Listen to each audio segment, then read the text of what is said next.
of some of my learnings. If some of you may or may not know, I started a course in September, and the course title is a Master's in Spiritual Formation.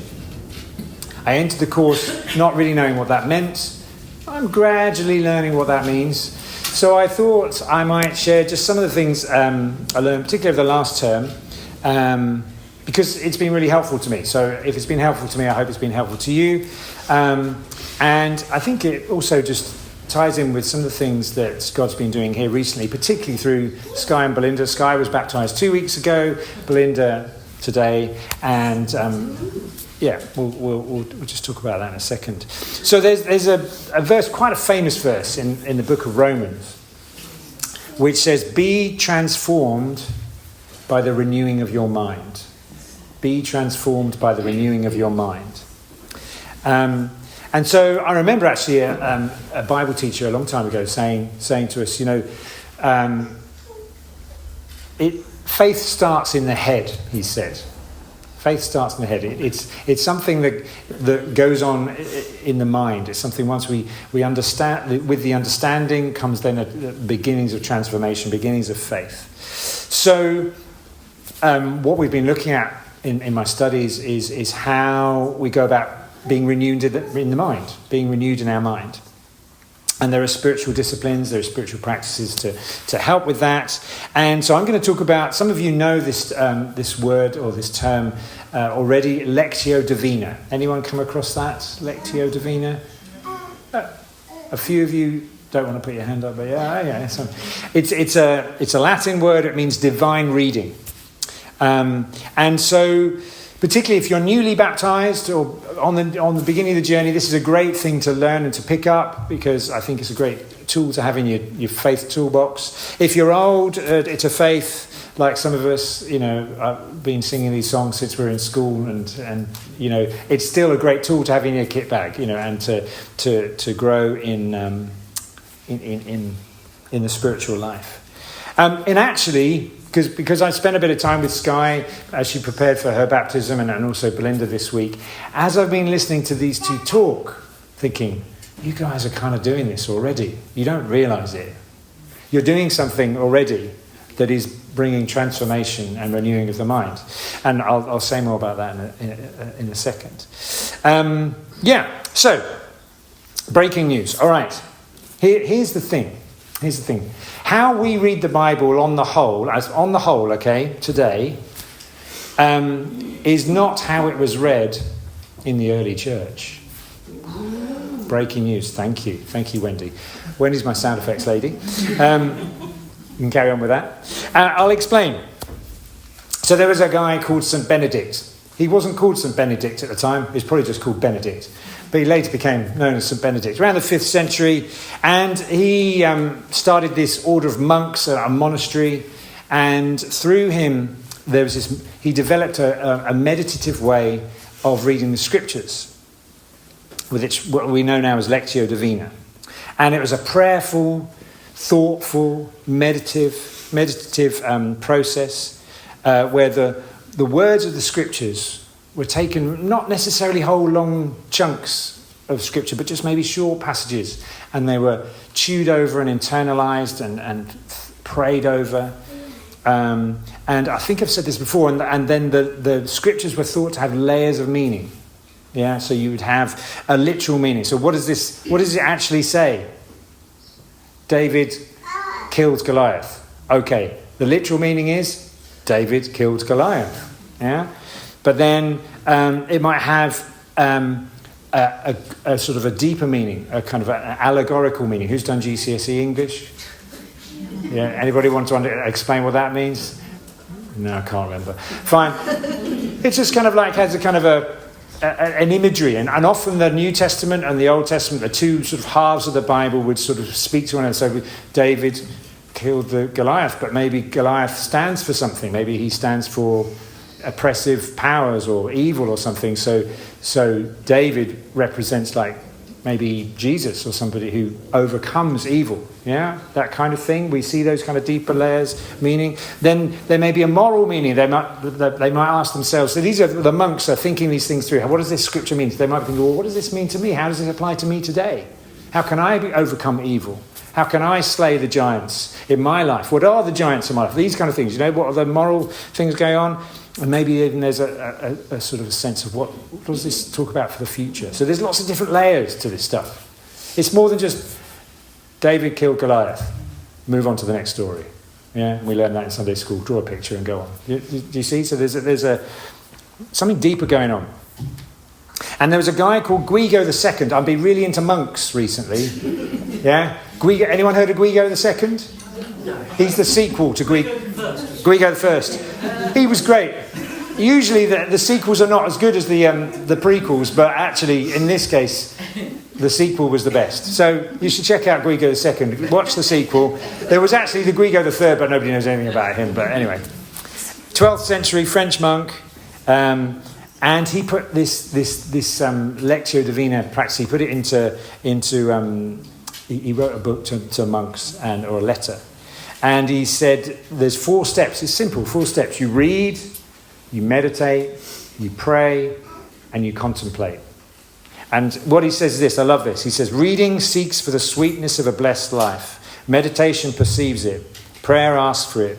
Contemplation tastes it. Reading, as it were, puts food whole into the mouth. So he's very much sort of saying, here's the scripture. You read it and you're putting it like food into your mouth. And then he said, meditation chews it up and breaks it up. So the meditation, the sort of forward thinking it through and just what does this mean, is like chewing your food. Yeah. And then prayer, he says, extracts the flavour. So for some of you that eat really quickly, I tend to eat quite quickly, if I'm honest. Sometimes it doesn't even touch the sides. This is a different way of eating. So it's like chewing the scriptures over and extracting the flavour out. That's the meditation. And the contemplation, he says, is the sweetness itself which gladdens and refreshes. It's what it does to you, what it does for you. What's the difference between meditation and contemplation? Oh, Katie. Sorry. Yeah, good question. Because I don't know. Good question. They end in Asian. If you nerd question alert. If you want to go into this, so meditation is more what we do. So I'm taking this and I'm chewing it. Contemplation is more what God does. So in a food context, you're taking the food and you're chewing it. You're doing that work. But once it's inside you, it starts to do its work. Yeah? So, so it's giving us nutrients. So in contemplation, there's the idea that actually as you're reading this, that you take a moment, and after you've read it, after you've meditated, after you've prayed, you just wait in stillness and see if God might... It may or may not happen sometimes. You don't necessarily know what that vegetable is just... Mum tells you that vegetable is good for you, right? You may not realise the benefit of that until you're about probably my age, when you start to think, actually, I need to take a bit more care of my diet. Yeah, but it's so sometimes we realise that God's doing something, and you can maybe have an experience with God. Sometimes you just think, okay, I'll go and do the washing now, or whatever. You move on, but that's the contemplative part. More you can go into it's a whole thing. Anyway, so. Getting back to this. So really, for the first 1,000 years of Christianity, the Bible was read for formation and not for information. Ooh, I'll say that again. It was read for formation, not information, meaning that the Bible was read so that it would change you. You would read it and you would eat it so that it would do something to you and make you more, and ultimately make you more like Jesus. Yeah? Now, in the 11th century, anyone around? No, we visited a monastery actually in the Isle of Wight last week. In the 11th century, you start to get a more kind of like analytical approach, and people start to be a bit more scholarly about it, and they start to analyse things. And so there's a bit of a tension develops, and so you have people, and they really what it boils down to, what does this mean? Well, it means that Goliath was slayed by David. That's what it means. It was a historical event. And so the Bible starts to be read more for information and less for formation. Okay? And so you may think, well, really? Now, there's nothing necessarily wrong with information, okay? You need to know stuff, right? But what happens is, you end up with people like me standing at the front telling, look, there's one of me, and how many of you here today? I don't know, 40? Yeah, like, can't even count. One of me tells you what you need to know. And you go home with some information. And usually, if I'm honest, by the time lunchtime, in fact, we had the Howards round a few weeks ago now, and they started asking, what was the sermon about? Well, I can't remember, was it Brian, you weren't there for the... I think that was it. Brian, you didn't come to the service for whatever reason. Oh, that's it. Daniel was somewhere else, and so there was a conversation about what I preached about. It's like, really? People remember that long? Sometimes you can't even remember what I've said when it comes to, making a cheese sandwich for lunch, because that's just, I understand that. And and so we feel as though we have to read the Bible with some kind of study notes because we can't understand it ourselves. And some people, they come to wise people like me as if you think I'm a wise person, and now I am a preacher, by the way, so I've been doing this 20 years, so I think there is some benefit to this, by the way. I'm not doing myself out of job. I do think there's a benefit to Bible reading notes. However, I think there's also a benefit to just sitting with it, reading it. I know some of you I know Daniel's been doing this, and a number of us have been doing this, just sitting it and chewing it over. Otherwise, you've got a preacher who's chewing your food for you. Imagine that. Not nice. Not a nice image, right? Chew your own food, guys. It's much better that way. Now, the reason I mention this, I think it's just a great thing to learn for new believers. Now, I was talking to Sky. I asked her if I could talk about this. Emma and I got together with Sky a few weeks ago before she was baptised, and she's I've been reading the Bible, which is great. I love it when people say that. Good. She said, I was reading that bit in Genesis, Adam and Eve, and they ate the apple, and da-da-da. Now, in Sunday school, we learned this. Eve listened to the snake, they ate the fruit, they realised they sinned, they hid from God, it all went a bit wrong from then onwards. Those are the facts. Yeah, that's one level of reading. But we learned that in Sunday school. We've probably done all the pictures and the colouring, right? But you know what? This guy said to me, there's this phrase. And she said, God says, where are you? And I could tell when she said that, that wasn't just like something she just read and moved on. She was like, it had gone deep. Where are you? Because she's thinking, God is saying to me, like, where are you? Where have you been? And you start to...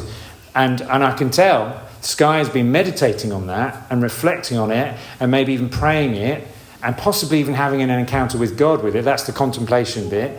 Because it's like God saying, where are you? You can forget the rest of the story, really. I mean, you don't have to forget the rest of the story. But what I'm saying is that there's just like 3 words. I'm good at maths as well. Allowing that. You could dine out on that, literally dine out on that, using Guigo II days. Months. Every day you wake up and God's saying, where are you, Richard? Where are you, Louise? Where are you, Bakumni? And we're all thinking, okay, he's seeking me out. He's looking out for me. Do you understand? You get the kind of thing I'm talking about. She didn't need a preacher to say, right, well, what God really meant when he said, where are you? There's this kind of thing, yeah? Just focusing on Belinda. So Belinda's also been talking to Belinda. She'll be telling me, like, I've been praying these things. I hope you don't mind me saying this. I have this prayer or this song going round and round in my head.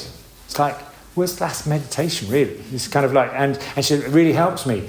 I feel almost, Belinda, you're kind of saying it as if like, it's a bit of a kind of, it feels a bit of a cop-out doing this. But it's not. This is what we do. This is what the monks were doing all the time. They were kind of reciting these things and repeating these things and meditating. And what it's doing, and this is where my studies went bonkers, this literally changes your brain on a scientific molecular level. I won't go into all this now. Louise said, don't tell them too much about this, you'll lose them. All right?